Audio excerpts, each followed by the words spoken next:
Hello दोस्तों, कहानी कथा में आपका स्वागत है। आज की कहानी का नाम है पूंजी।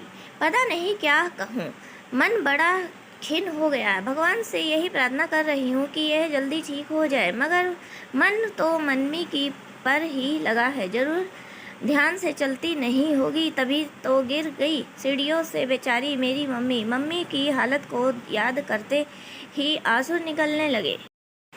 कितनी बार तो कहा कि आ जाओ मेरे पास, मगर मम्मी जी कम जिद्दी नहीं है। अरे ज़माना बदल गया है, अब माता पिता भी अपने दामाद के साथ रह सकते हैं। ऊपर से आपको तो हीरा जैसा दामाद मिला है। अचानक ही फ़ोन खनखनाया। माँ का फ़ोन था। हेलो माँ, प्रणाम। लेकिन माँ के आशीर्वाद में ही उनका सहारा दर्द झलक गया था। हुआ मैं चिंतित हो गई। गिर गई, कमर में दर्द हो रहा है क्या?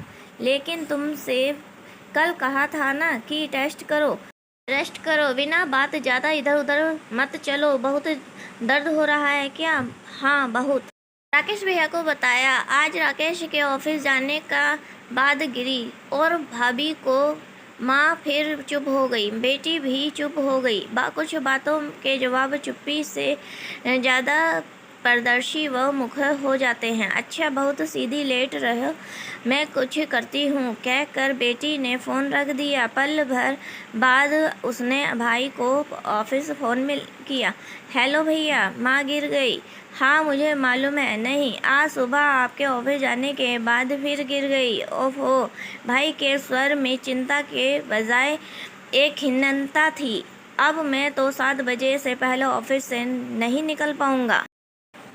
भाभी का जिक्र दोनों ही नहीं कर रहे थे। एक वह भी सदस्य थी घर की, पर जिन उनकी उपयोगिता परिवार के लिए कितनी हो यह वे खुद तय नहीं करती थी।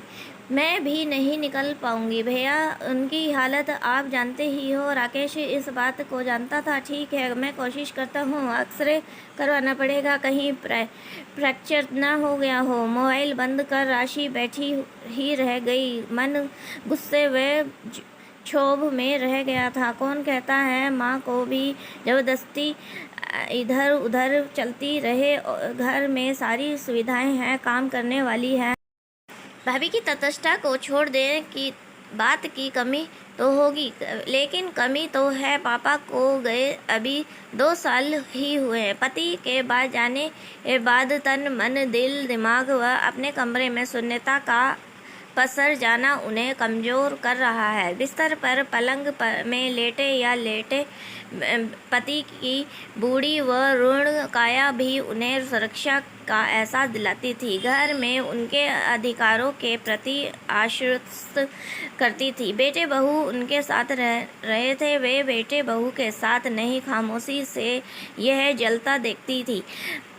खाना तो तब भी मेड ही बनाती थी, काम तब भी नौकर चाकर कर रहे थे, लेकिन अंदर से बाहर तक फैला उनका एक छत्र अधिकारी उन्हें कई बातों से बचाता था। पति के जाते ही घर का भूगोल बदल गया, वह साथ ही शोल भी, और उस शोल में समाहित उनका व्यक्तित्व भी।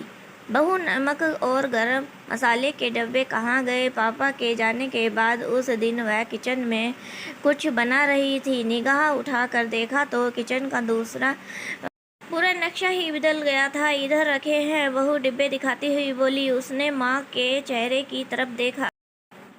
कई परतों की सिर हल्की सी उधड़ गई थी। ऐसा नहीं कि इस परिवर्तन से कोई गिला है उसे या माँ को, पर घर पहले भी तो भाभी का था। कईयों बार यह बताने का प्रयत्न सबकी तरफ से किया गया, पर उन्होंने इसे कभी अपना समझा नहीं। ऑफिस से आकर अपनी चाय बनाई और अपने कमरे में बंद हो गई। कई बार माँ, पापा और भाभी की चाय एक साथ गैस के अलग अलग चूल्हों पर बनती थी।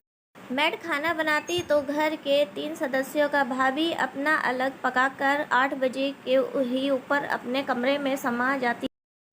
कैसे कोई इंसान सबके बीच रहकर इतना अलग अलग भी रह सकता है? भाभी की बातें सुनकर उसे आश्चर्य होता। कैसे वे घर किसी भी समस्या से इतनी अलग रह पाती। वह अक्सर यह सवाल खुद से पूछती, लेकिन जवाब न मिलता। भाभी को अपनी नौकरी और अपने बच्चे व अपने मायके से मतलब था। बहू तुम्हारी है माँ, उससे खुशी मिले या गम तुम्हें सहना है। फिर तुम्हारे बेटे की जिंदगी है। जो शब्द तुम अपनी बहू के लिए बोलोगी वह सास होने के ताने वाक्य बन जाएंगे। मैं जानती हूँ अच्छा नहीं बोला जाएगा, पर बुरा बोलकर अपना तमाशा मत बनाना। कभी भी माँ ने उसकी बात गांठ बांध ली। मैं तेरे पापा के जाने के बाद 13वीं तक इतनी मीठी बात करती रही, सबके सामने चाय पीते हुए। उस दिन माँ के मन की किसी परत की सिवन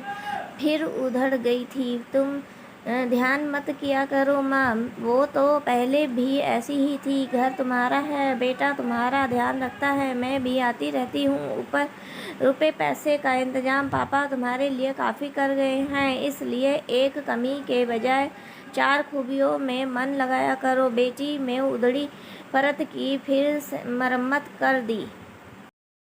पर पापा के जाने के बाद 13वीं तक के दृश्य उसके सामने भी साकार हो उठे। भाभी की तटस्थता ने उसका दिल भी न जाने कितनी बार तोड़ा था। राकेश भैया के सामने या सार्वजनिक रूप से उनका व्यवहार बदलता जाता, लेकिन अकेले में किसी का तिरस्कार करने के लिए उन्हें शब्दों की भी जरूरत कब पड़ती थी। वह सब तो वे अपनी आंखों व तटस्थ मुखवृंदा से ही कर देती। प्रमाण भी ऐसे देती कि जैसे चाबुक मार रही हो। वह सहम सी जाती। पापा के जाने के बाद भाभी का माँ पर बिखरता छलकता प्यार देखकर पूरी रिश्तेदारी प्रभावित हो गई। सभी की जुबान पर बस एक ही वाक्य था, बहू हो तो ऐसी। सब संभाल लिया, सब कुछ। वह खुद अंदर तक पिघल गई थी, साथ ही निश्चिंत हो गई। चलो माँ का बुढ़ापा चैन से कट जाएगा। लेकिन 13वीं खत्म होते ही मीठी मुस्कान, मीठी बातें सब ऐसे गायब हुई जैसे कभी थी ही नहीं। एक दिन वह माँ को मिलने को गई थी। जब घर लौटने हुई तो बाहर बूंदाबांदी शुरू हो गई। टेबल पर लंच रखा लग गया था। भैया बोले, राशि खाना खाकर जाओ। वैसे भी बाहर बारिश हो रही है। ऐसी भी बारिश नहीं हो रही है, जब तक तेज होगी तब तक घर पहुंच जाऊंगी। भाभी के शब्द उसके कानों में पिघलने शीशे की तरह उतर गए। नहीं भैया, चलती हूँ कहकर घर से बाहर निकल गई, लेकिन आंखें छलकने को व्याकुल हो गई। उसे अपनी चिंता नहीं थी, पर माँ का बुढ़ापा एकाएक आंखों के सामने तैर गया। भैया राकेश एक बेटे का स्वाभिमान माँ को उसके पास रहने नहीं देगा, और भाभी की चालाकियों के साथ माँ कैसे जी पाएगी, जिनकी बातों को करारा मुश्किल हो जाता है, लेकिन फांस की तरह अंदर तक धंस जाती है। पैसों की कमी नहीं थी माँ को, पर घर बुढ़ापा अगर पैसों के साथ बीत पाता तो शानदार फ्लैट्स में बंद बुजुर्गों की लाशें नहीं मिलती। बड़े घरों में नौकरों बुजुर्गों की हत्या नहीं करते। 5 स्टार वृद्धाश्रम न खुलते। 2-4 कद्दू और लौकी किसी को देने में ही हल्का मचा देती है। वर्षों सदियों सब्जियां बांटी हैं, मेरा घर नहीं है क्या। माँ फिर उड़ गई। पढ़ी लिखी भाभी की निम्न स्तर की सोच पर वह मन ही मन ऐसी शर्मिंदगी हो गई जैसे यह उसकी खुद की सोच हो। लेकिन माँ को और उधेड़ना उसे उचित नहीं लग रहा था, इसलिए बात टाल दी। कोई बात नहीं माँ, तुमने जब बांटनी थी खूब बांटी, नहीं जानता इस बात को, लेकिन अब बाद में घर की स्थायी तौर पर रहने वाली मेड ने से पूछा तो उसने बताया, माताजी ने किचन से थोड़ी सी कद्दू सब्जी लगाई थी। भाभी खूब गुस्सा हुई थी, इसके लिए निकलवाई थी। अपने छोटे भाई के लिए राजू मामा आए थे मिलने। दिल खराब हो गया राशि का। माँ इस सबकी मालकिन है अभी। भाभी भी सोच छोटी सही, पर इस छोटी सी बात को भैया से कह कोई नहीं करना चाहिए। और भाभी की कारगुजारियाँ चालाकियों जो माँ के लिए बेहद अपमानजनक व मानसिक तौर पर पीड़ादायक होती हैं, वह कभी भैया के सामने नहीं आ पाती। लेकिन सार्वजनिक रूप से भाभी का व्यवहार जब इस कदर बदल गया जाता है तो भैया से वे क्या कुछ नहीं कहती होगी। एक बार भैया को अपनी नौकरी से विदेश जाने की संभावना बन रही थी तो चाचा जी बोले थे, बहुत बढ़िया मौका मिला है राकेश, पर भाभी को तो अपनी जॉब छोड़नी पड़ेगी। मैं कहाँ जा पाऊँगी चाचा जी, बुजुर्गों की जिम्मेदारी है मेरे ऊपर।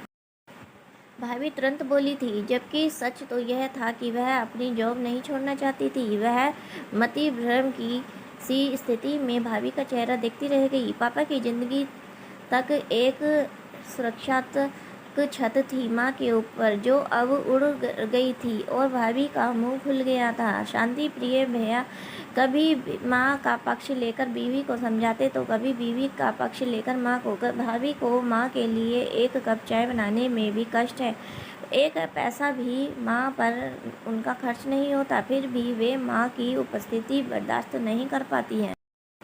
लेकिन पापा की करोड़ों की प्रॉपर्टी से उन्हें कोई परहेज नहीं है। शाम को राकेश भैया माँ का एक्सरा करवा लाए। फ्रैक्चर नहीं था, मांसपेशियों की चोट थी। जान कर भैया व उससे दोनों को चैन मिला। उसने माँ को फ़ोन करके लेटे रह कर आराम करने की सलाह दी। पूरे परिवार में माँ एकदम अकेली हो गई थी। माँ का उसके पास ज़्यादा रहना भैया को गवारा नहीं था, क्योंकि यह बात उनकी सामाजिक छवि खराब करती है। लोग या रिश्तेदार क्या कहेंगे कि बेटे बहू के पास मन नहीं लगता, इसलिए बेटी के पास ज़्यादा रहती है। माँ भी इस बात से मन ही मन आंकती रहती है कि कहीं बहू बुरा न मान जाए। फलस्वरूप माँ बेहद अकेली हो जाती है। माँ की मन स्थिति बेटी अच्छी तरह जानती है, लेकिन चाहते हुए भी न बोल पाती। अकेले दिन रविवार को राशि माँ को देखने चली गई। माँ अपने कमरे में आंखें मूंदे अकेली लेटी थी। वह माँ के पास बैठी तो माँ ने आंखें खोल दी। अरे तू कब आई? माँ की उदासी अकेली सुनी सी आंखें में असंख्य दीप जल उठे। वे उठने का उपक्रम करने लगी। माँ तुम लेटी रहो, आज भैया भाभी घर पर हैं क्या? मैं बोली, नहीं, दोनों गांव गए हैं। सुबह निकल गए थे, परसों तक आएंगे। माँ के स्वर में अभी भी दर्द की आहट थी। लेकिन तुम्हें इस हालत में किसके भरोसे छोड़ गए? राशि आश्चर्य से बोली। माँ अगर बाथरूम जाते समय तुम फिर से गिर जाओ तो कौन है यहाँ पर देखने वाला? भैया ने मुझे फ़ोन करना भी उचित नहीं समझा। राशि को अंदर ही अंदर बेचैनी का उबाल सा आया। लेकिन गाँव गए किस लिए हैं? वह आश्चर्य से बोली। इससे पहले पिताजी ने कोई बार चाहा था कि अपने बहू बेटे की गांव जाकर वहीं की देख रेख कर लिया करें, तब तो कभी नहीं गए। वह आश्चर्य से बोली, गांव में एक मकान में जमीन जायदाद भी है, लेकिन दोनों में से किसी ने कभी ध्यान नहीं दिया। और आज गांव जाना इतना ज़रूरी हो गया कि भाभी भी चली गई और भैया माँ को इस हालत में छोड़कर चले गए। लेकिन खुद को गांव जाने की बात न बताने का कारण के जैसे समझा ही नहीं। कभी पुरखों की संपत्ति पर ननंद अपना अधिकार न मांग बैठे।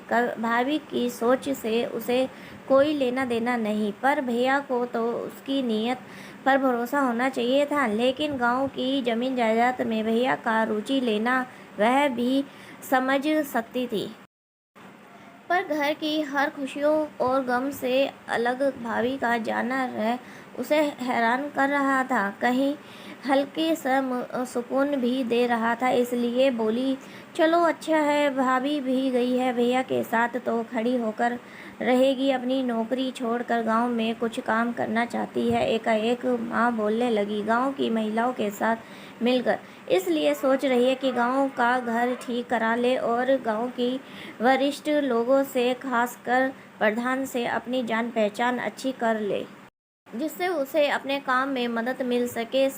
रसीले फलों के लिए वहाँ का मौसम बहुत अच्छा है, इसलिए वहाँ रसीले फल बहुतायत में होते हैं। शायद उसी के लिए कुछ काम करना चाह रही है। ऐसा क्या करने का सोचा रही है पता नहीं। दोनों कल रात मेरे पास आए थे, कुछ बात कर रहे थे, मैं ज़्यादा समझ नहीं पाई। कह रहे थे पापा के नाम से शुरू करेंगे, इसलिए पापा की जमा पूंजी की ज़रूरत पड़ेगी।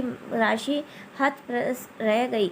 भैया भाभी के प्रभाव में आकर चाहे कुछ भी कर ले, पर माँ की देख रेख को लेकर उसे उनकी मंशा पर जरा भी शक नहीं रहता। पर भाभी इस तरह से उनका कभी कभी ब्रेन वॉश कर देती है।